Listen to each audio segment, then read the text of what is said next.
Welcome to the Hollywood Hustle channel, presented by Molly and Lester.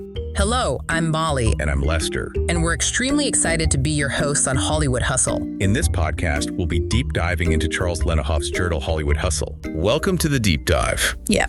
Today, we're going behind the scenes in Hollywood. Ooh, exciting. To explore the sometimes a little less glamorous world of talent representation. That's right. It's not all red carpets and fancy parties. You know what I mean? It can be a real battleground for power and money. Absolutely. So we're going to be kind of looking at how the system that should protect talent can sometimes work against them. Our guide for this deep dive is Len Hill, a true advocate for creative talent. Yes, he was the head of the Writers, Producers, and Directors Caucus. Wow. And was really instrumental in uncovering some questionable practices in the industry. Yeah.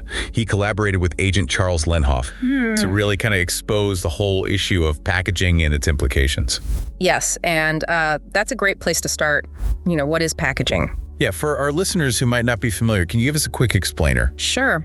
Packaging in Hollywood is when a talent agency bundles multiple clients together, like actors, writers, directors, as a package deal for a project. So they negotiate for everyone as a group. Exactly. Instead of negotiating individual deals, they offer a lump sum for the whole package.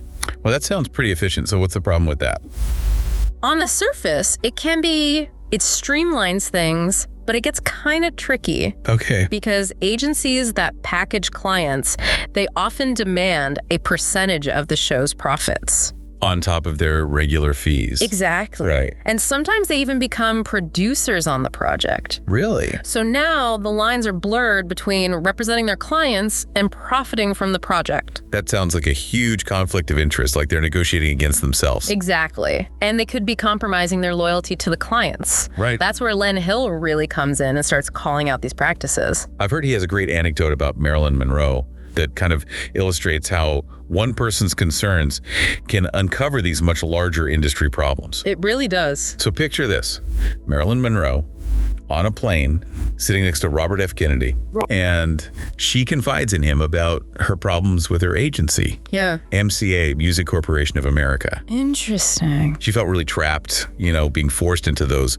kind of stereotypical blonde bombshell roles, but she wanted more serious acting opportunities. And it felt like MCA, who was both her agency and employer, was just kind of pushing her in a direction that she didn't want to go. It's a classic conflict of interest. Yeah. Right. What happened next? Well, RFK, being RFK, he took action. Okay. And that conversation on that plane sparked a whole investigation into MCA's practices. Wow. Which actually led to some big changes in how talent agencies were allowed to operate. See, this shows that even back in Hollywood's golden age, that power dynamic between artists and their representation was a problem. Totally. This is a theme that keeps popping up. Right. So now let's fast forward a few decades to 2001. Okay. When Len Hill gave a pretty powerful testimony to the California State Senate, exposing a lot of the potential legal and ethical issues with talent representation. And this is important because it's firsthand account of how some agents were taking advantage of loopholes.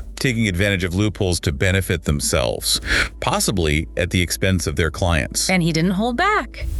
No, he didn't. He called out the practice of kickbacks, where agents and managers were getting payments from the producers. So they were making money on both sides of the deal. Essentially, yeah, double dipping. Hill actually compared this to legalized homicide. I mean, that's a powerful statement. It is. It really shows how serious this is. These agents and managers, they're supposed to be fiduciaries. They are. They should be acting in the best interests of their clients. Right. But if they're getting paid by the studios... Whose interests are they really serving? It's a really good point. It's like your lawyer also working for the other side. Exactly. And Hill felt very strongly that disclosing these conflicts just wasn't enough. Right. He felt like they needed to change the system to really protect the artist. He did. So we're seeing this pattern of power imbalance emerge and the potential for exploitation. Now let's move on to Lenhoff's 2015 interview with Hill, where they focus on some of the things the Uber agencies was doing, particularly around packaging and this thing called the 7-year rule. Right. This is where it gets interesting. So tell me about the 7-year rule. Okay, so the 7-year rule is a California law that limits the length of personal service contracts. Okay. It's supposed to protect actors and talent from being stuck in bad deals for too long. So how is UTA getting around this rule? Hill and Lenhoff discussed that agency packaging practices were a way to circumvent the 7-year rule. So they were creating contracts that kept talent bound for longer than legally allowed. Yeah, potentially. So even with the regulations in place, there are these workarounds. That's what Hill and Lenhoff are pointing out, yeah. It sounds kind of shady. It does, and they were really digging into how these packaging deals, especially when the agencies were also producers, created conflicts of interest that weren't always clear to the artists involved. Starting to sound less like Hollywood and more like Wall Street. Yeah, a little bit. And what's really concerning is that these practices could leave artists trapped in contracts that don't benefit them.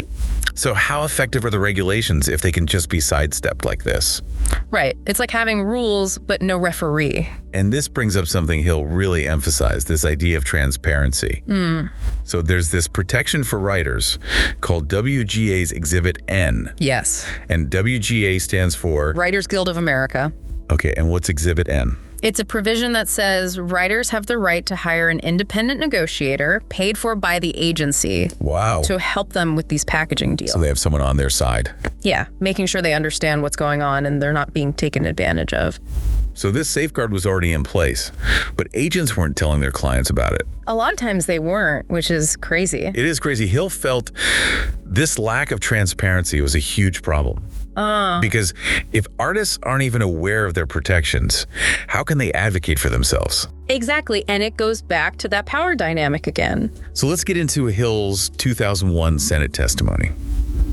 He really breaks down all the problems with talent representation in a lot of detail, especially on the legal side of things. He does. And this is where it gets really interesting because he's not just pointing out the problems, he's also proposing solutions. Right. He talks about section 1700.39 of the code, which prohibits talent agencies from splitting fees with employers. Okay. And basically, the agent works for the artist, not the studio. Right.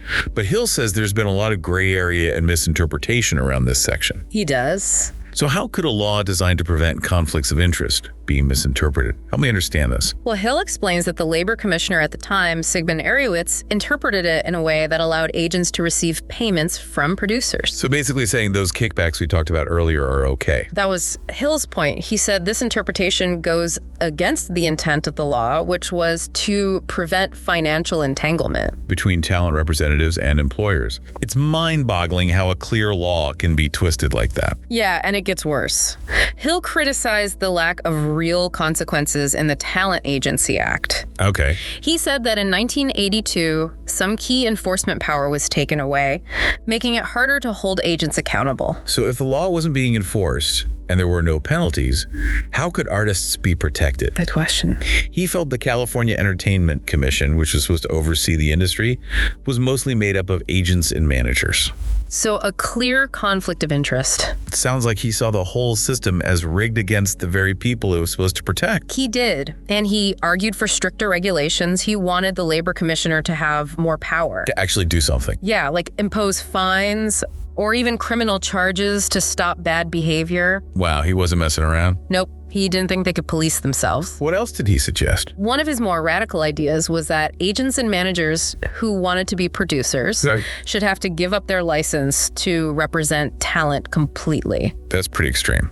It is, but it shows how strongly he felt about separating those roles to prevent conflicts of interest. Right. He felt the power imbalance between agents and talent was just too easy to abuse if those lines were blurred. It's pretty clear that Hill wasn't just talking about small changes to the system. He wanted a complete overhaul to protect artists. He did. More transparency, strong regulation, separation of roles. That was his vision for a more fair and equitable entertainment industry. He wanted to level the playing field. It sounds like these problems go beyond Hollywood. It's about power dynamics and ethical behavior in any industry. I think you're right. These issues come up whenever one side has a lot more power than the other. Right. What happens when the people who are supposed to be looking out for you are also looking out for themselves?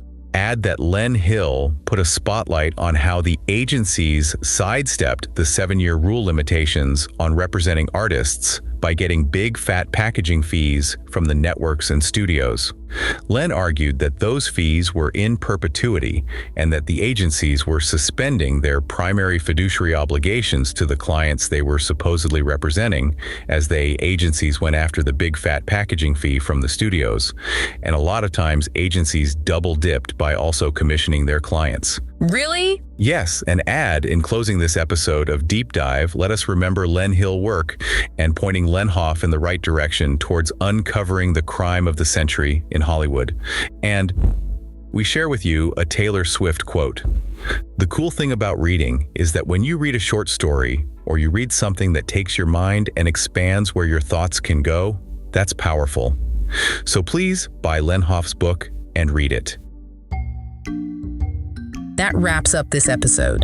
Please check out the author's website at lenhoff.com to access all the research, exhibits, court filings, transcripts, and more. I'm Molly. And I'm Lester. And we'll see you very soon on the next episode of Hollywood Hustle.